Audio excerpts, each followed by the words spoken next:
Welcome to Growing Younger Health and Fitness podcast designed for people over 40.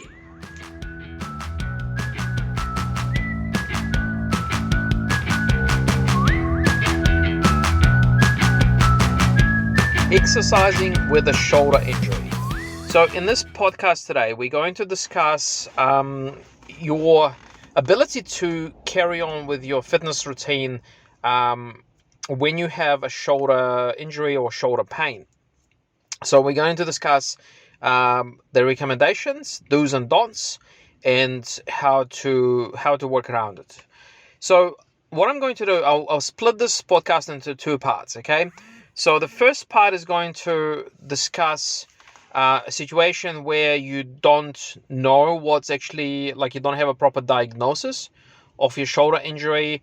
And the second part is going to relate to a situation where you have been to see a doctor or a physio and you actually do have a diagnosis, you know exactly what's going on, and you just need a bit of a plan to work around your shoulder injury. Okay, so first of all, so if you don't know what's going on, okay, so my first recommendation is go and get it diagnosed. Okay, so this is important because if you don't actually know what's happening, you don't know which movements or which particular exercises to avoid, because there's so many different types of shoulder injuries, and what's good for one injury is actually not good for another injury. So my general advice would be, number one is go and get it diagnosed. Now, if your shoulder injury is, or shoulder pain, I should say, is relatively new, and it is, so let's say if it's less than 3 or 4 days, if it's quite mild, if we're talking like pain level of 2 or 3 out of 10, and if it's only there when you're working out, and if it goes away within five minutes of finishing the workout, then, you could possibly wait and see if it goes away, because, it's practically difficult to attend to every single niggle that you may have. All right. So if it is pretty mild and if it hasn't been there for a long time, you could potentially just see if you can work around it. Okay. So in that case, what you can try and do to try and sort of stop it getting worse is, first of all, avoid overhead exercises. So things like overhead shoulder presses, maybe a certain kind of lateral fly exercises where you lift your arms kind of right above your head. Also, sometimes even things like lateral pull downs might be uncomfortable because, again, you're having to kind of lift your arms right above your head. You may also find movements or exercises that involve what we call end range internal or external rotation. So that's when you twist your arm either kind of out or inwards. So an example of excessive external rotation would be doing a squat with a bar behind your neck, because in that position what happens is you have to kind of twist your arm out to hold on to the bar, and that position can be pretty uncomfortable for different types of shoulder injuries. Okay, so internal rotation is when you twist your arm inwards. So a good example of that movement would be front row or upright row. Okay, so that's when you lift the bar up kind of along the abdomen and chest area. So those are the movements that you generally would probably find aggravating. So if you can avoid overhead exercises and also exercises that involve excessive internal or external rotation. Now, if you're still not sure what external internal rotation is, you could just maybe you could YouTube it, and it should give you pretty good examples of what internal and external rotation is. So that kind of that sort of sums it up in terms of, when you don't know what's wrong with your shoulder pain, what's wrong with your shoulder. I mean, obviously, if it doesn't settle reasonably fast, if the pain doesn't resolve, then you should definitely be speaking to your either your physician, your doctor, or your physiotherapist to get a proper diagnosis. So sometimes you may need a scan, like an ultrasound scan, or maybe even an X-ray. Now, let's say if you do know what's wrong with your shoulder, so you have been to see a health professional, So I'm going to separate this section into 3 parts. So the 3 most common injuries around the shoulder. So number 1 would be rotator cuff injuries.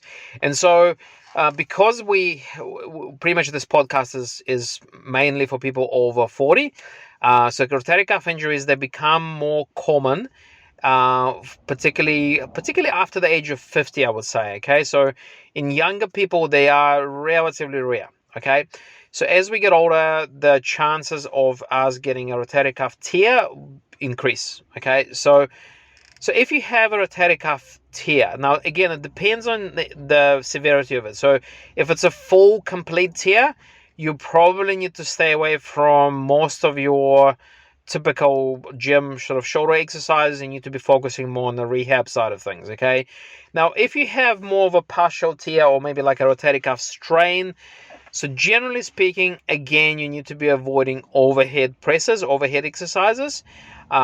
You probably would find shoulder flies, lateral flies being also quite aggravating. And another recommendation for when you have a rotator cuff injury is generally try and select exercises where your elbow stays pretty close to your body. So for example, if you do a tricep cable push down, or like a bicep curl of some sort, that's generally more comfortable for the shoulder than as opposed to say a shoulder press, where your arms are right, far away from the body and you're kind of pushing up.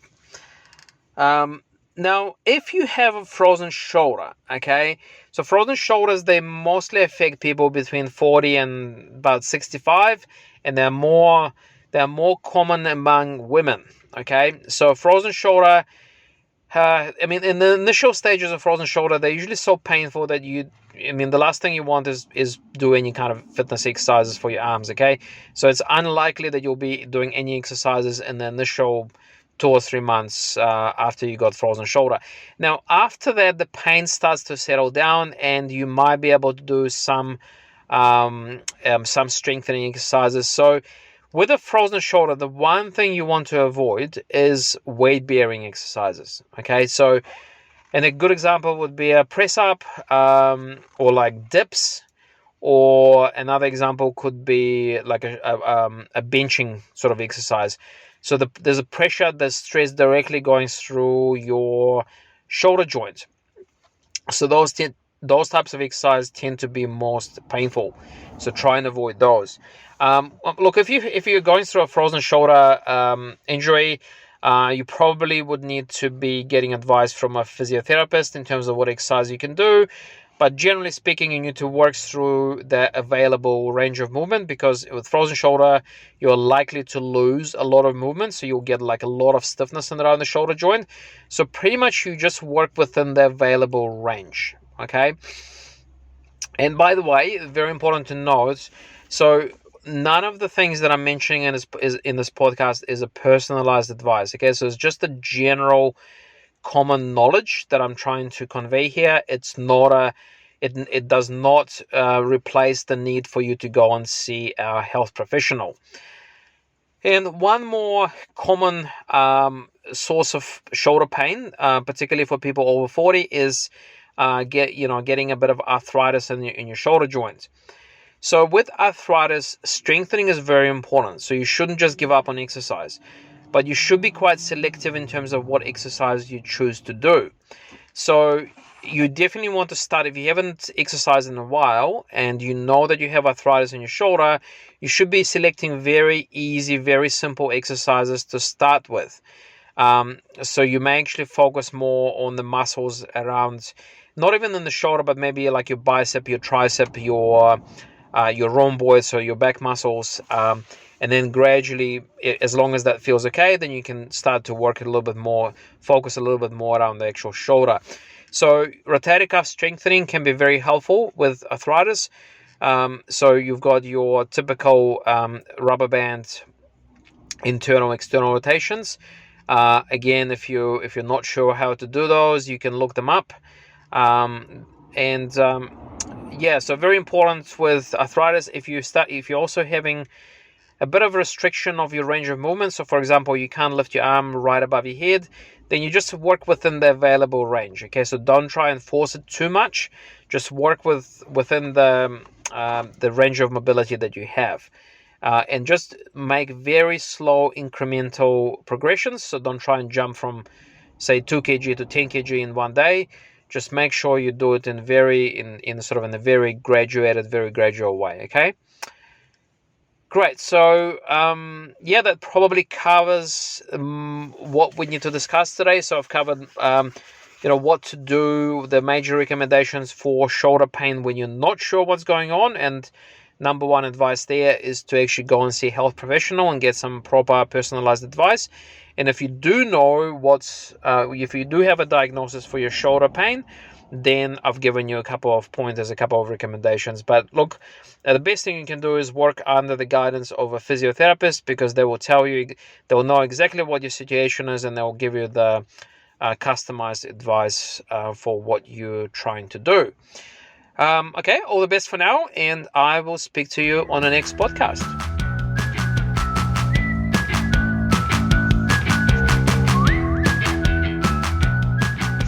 Okay guys, so I hope you found the podcast of value. If you did and you're struggling with your own health and fitness journey, there's a link in the description for a free discovery call with me. And that free discovery call, we're going to cover off a little bit about you, your history, your goals, what you want to achieve, and maybe we can help you or not with your own health and fitness goal. So if that does sound like something that you'd like to do, then click on the link in the description, and I look forward to chatting to you in the very near future. Have a good day guys, bye bye.